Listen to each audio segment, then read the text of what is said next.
11 Health Benefits of Caffeine. Caffeine meaning.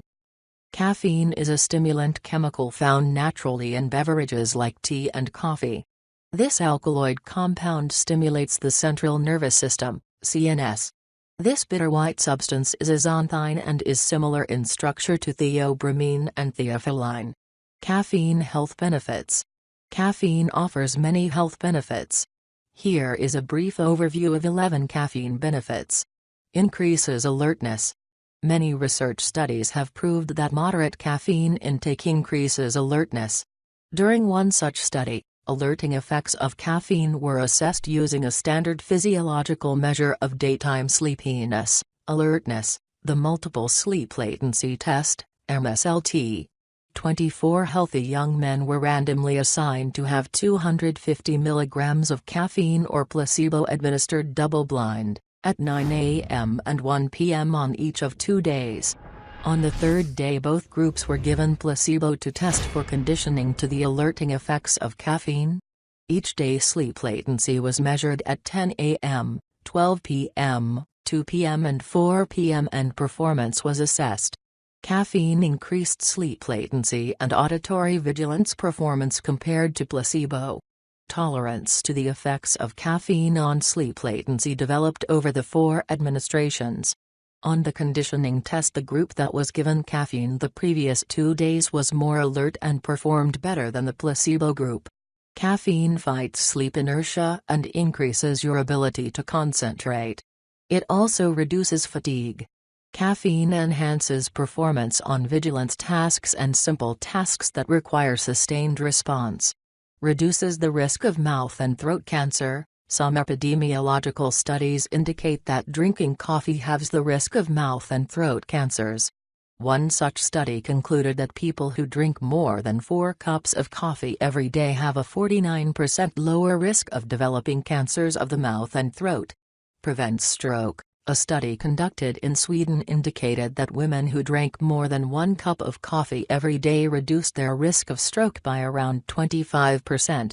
In the study, scientists followed 34,670 women, aged between 49 and 83, for an average 10.4 years. Those who drank little or no coffee had an increased instance of stroke. Delays the onset of Alzheimer's disease. Currently there is no curative treatment for Alzheimer's disease. Caffeine, which is the most commonly consumed psychoactive substance in the world, delays the onset of Alzheimer's disease, which is the main cause of dementia.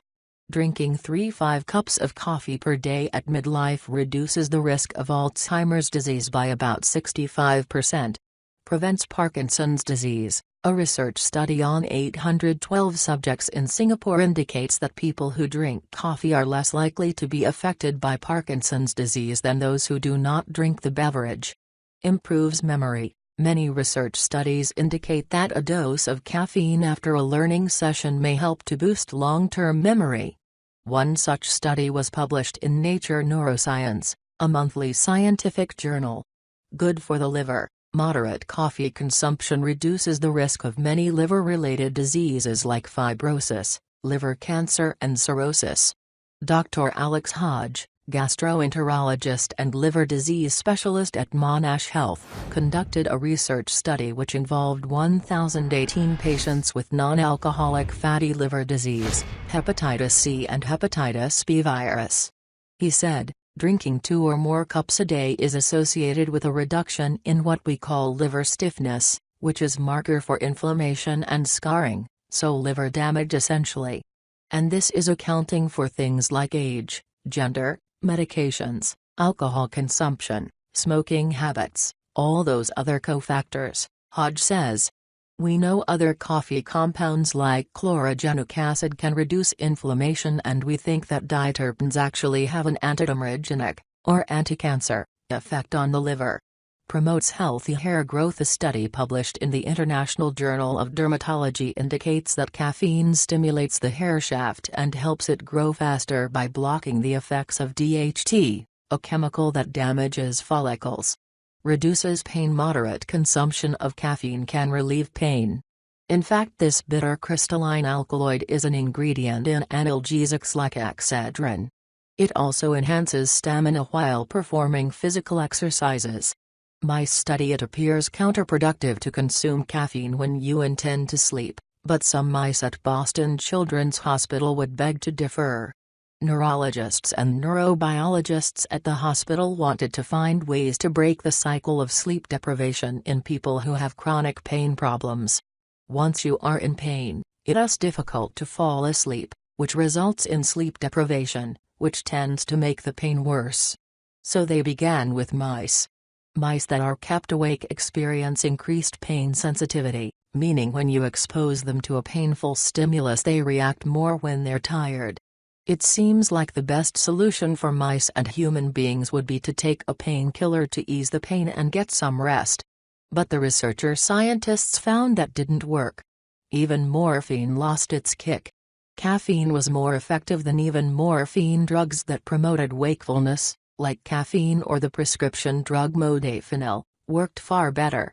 They published their results in Nature Medicine on May 8, 2017. To test pain medicines in mice, you need to overcome many challenges. Perhaps the most obvious and yet most challenging is that you cannot ask these mammals whether they are in pain. Or rather, you can ask, but you cannot blame them when you don't understand their response. In studies about diseases, cancer or diabetes, there are measurable impacts that you can view in mice without having to ask them to describe their symptoms. But pain is experiential. You can try to explain what your pain feels like or assign it a number on an arbitrary scale, you still won't ever truly convey what your pain is like to another person. And whether it comes from a measurable source or it is all in your head does not really matter. If you think you are in pain, you are. Mice cannot tell us whether they are in pain. All we can do is interpret their behavior and infer a conclusion. If you expose a fully rested mouse to a heat source and he jumps back after 3 seconds, but a tired mouse jumps back in just 1, we can infer that the tired mouse is more sensitive to pain. That is how these neuroscientists did it. Most mouse studies on pain that involve sleep deprivation keep the mice up by making them exercise or putting them under stress. These neuroscientists opted for a more realistic approach. They kept them up with entertainment. Just as you might turn on late-night TV or stay up reading one more article online, mice will stay up far past their bedtimes if given some cotton to chew on or nesting materials to arrange. Do that for 12 hours, and you have a group of very sleepy mice to perform your pain tests on. Caffeine and modafinil helped the sleep-deprived mice return to a normal baseline of pain sensitivity, but it is not clear how directly that relates to people. How much does a full night's sleep help someone with lower back? Is caffeine just as good as sleep? What if caffeine keeps you up so much that you can't sleep anyway? We do know that caffeine helps acute pain. That is why some common headache drugs have added caffeine. It effectively boosts the analgesic effects of the medicine. It can work wonders on acute pain from things like tension headaches. Chronic pain is a different monster, one that may not be so easily conquered. Often patients are suffering from nonspecific pain, which could be quite different from the specific pain these little mice experienced. If something like caffeine works well, it could help patients avoid the side effects of constantly taking pain medications. But that may be a big if. Promotes weight loss. Caffeine burns calories by boosting the release of oxytocin, say experts at Huazhong University of Science and Technology, Wuhan. In trials on overweight mice, this psychoactive substance was shown to help them slim down. It made them eat less and inspired them to be much more active on a wheel. Reduces diabetes risk. There have been more than 19,000 studies on caffeine and coffee in the past 3 decades in an endeavor to determine their effects on the human body. One of the most thorough and exhaustive studies was done by Harvard University, in which they examined 126,000 people over an 18-year period. The findings indicate that people who drink 1 to 3 cups of coffee a day are up to 9% less likely to contract diabetes. Does caffeine harm pregnant and breastfeeding women? Caffeine intake of pregnant women should not exceed 200 to 300 mg/day, that would be around 2 cups of coffee. Breastfeeding mothers can consume coffee in moderation. Is caffeine good for children? At low levels, caffeine enhances alertness and focus in children, but excessive consumption causes nervousness, jitteriness, headache and hypertension. Many experts are of the opinion that children and caffeine are a dangerous combination. Caffeine side effects. Moderate consumption of caffeine does not cause any harm. Excessive consumption may cause increased respiration, restlessness, vomiting, stomach irritation, insomnia, nervousness, nausea and increased heart rate. How much coffee should one drink? Coffee mini mogul Dave Mackin said, "Everything in moderation. Don't drink too much. Don't go cold turkey. Just make sure what you are drinking is good quality." There are no set guidelines on how much is too much when it comes to caffeine because this stimulant affects individuals in different ways.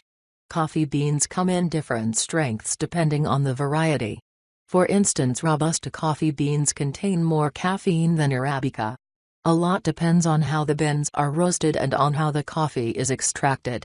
As a general rule, according to the Better Health Channel, the safe limit for healthy adult human beings is up to 400 mg of caffeine a day. That is about 4 to 5 standard single espresso shots. Excessive consumption of caffeine can cause death. Davis Allen Kripe, a healthy 16-year-old boy, died in April 2017 from consuming too much caffeine in a short space of time, according to the county coroner. He drank a large Diet Mountain Dew, a cafe latte from McDonald's and an energy drink within 2 hours.